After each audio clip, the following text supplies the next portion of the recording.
So we got some new sweet rims and tires for our Sleeper Smart, and we even put them on backwards, you know, because we had to change out the old rims because the old rims weren't even tight enough. So check them out.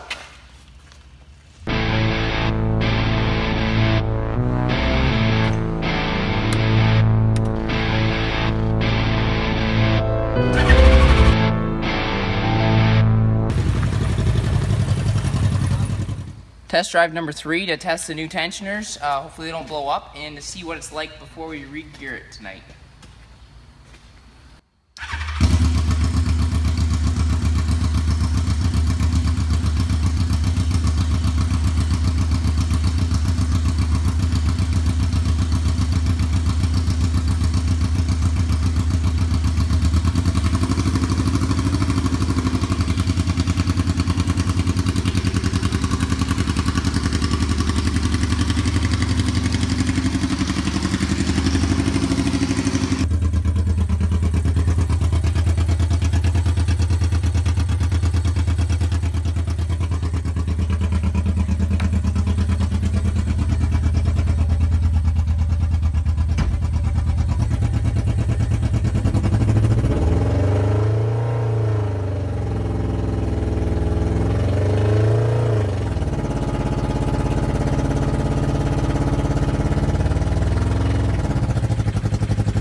I don't know what.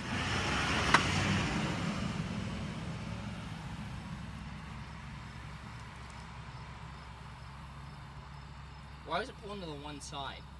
It's pulling funny to the one side, and I think a CV shaft is partly popped out, so we'll have to carefully drive it back and reseat that CV shaft, possibly weld it right to the bearing, and then that way it can't pop out. It's forced to stay where it is.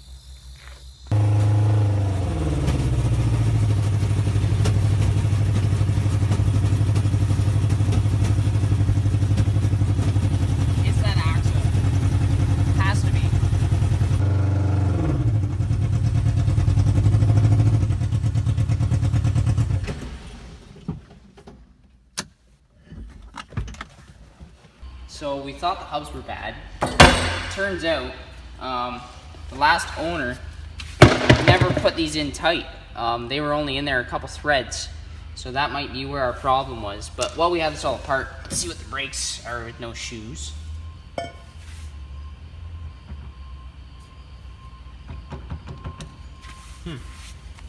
Interesting. Let's go check out the other side and see if it's the same. This side is also torqued to the full Mercedes spec. I haven't touched this bottom bolt yet, so let's see how bad it is. Oh, that's pretty tight. And there's no brake shoes in there. So I don't know what's going on right now. I'm kind of confused. So we got some new sweet rims and tires for our Sleeper Smart, and we even put them on backwards, you know, because we had to change out the old rims because the old rims weren't even tight enough. So check them out. They're hideous.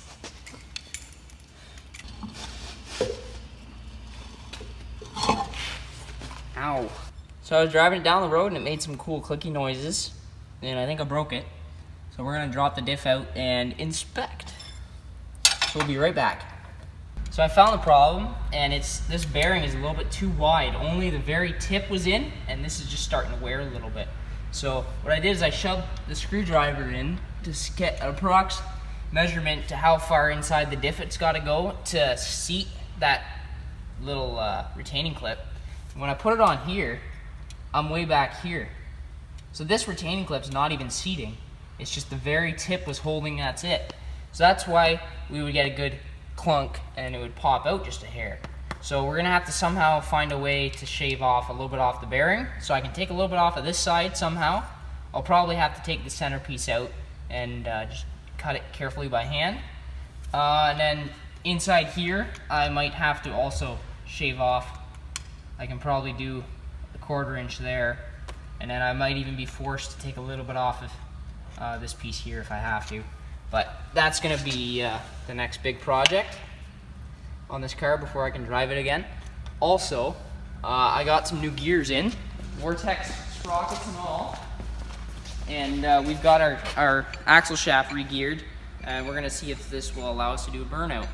So we went from 15s, both on the jack shaft, to a 17 off the motor. So the motor chain's gonna come down to the 17, across the jack shaft to a 13, and down to the 42 on the bottom. Is it 42?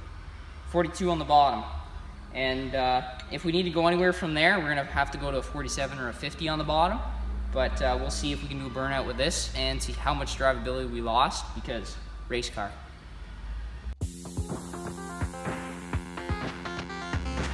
So that was taking too long.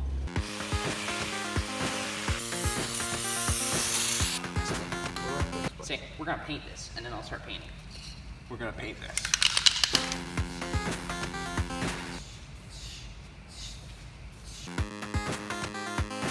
I rebuilt this whole driving axle system.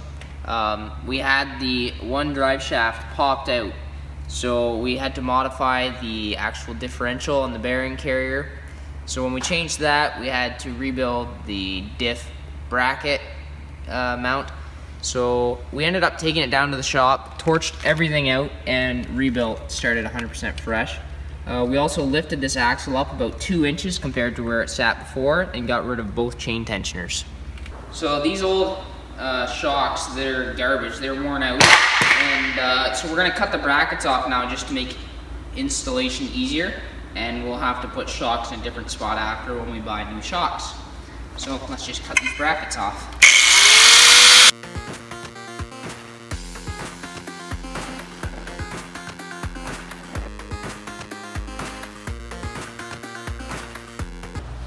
So this motor's gonna go back in again, and like I said before, this is definitely a weekly ritual. Pretty much every Friday or Saturday we put the motor back in, test drive it. I think this is test drive number 4, and most likely not the last test drive either. We're probably gonna have to yank it back out, fix stuff again. So I put my car on hydraulics, now we're doing some dank 3-wheeling. If it falls, you better get this on film. I'm not gonna stick it. I kinda don't have a choice.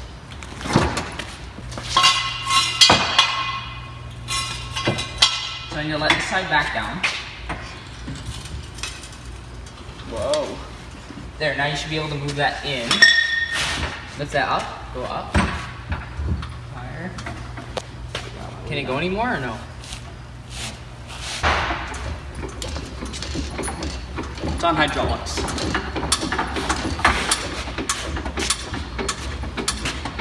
It takes nothing to move it, eh? Like.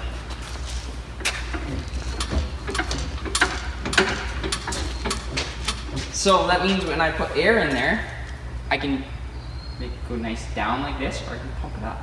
I think we're ready for test drive number 4. We've got no shocks. I think we put all the connections in the right spot, and I think all the coolant hoses are tight and together. Yeah, so I think everything's good to go. So we'll see what it, oh, I forgot that bolt, but we'll see what we can do. Look at this. You gotta go pump our tires up.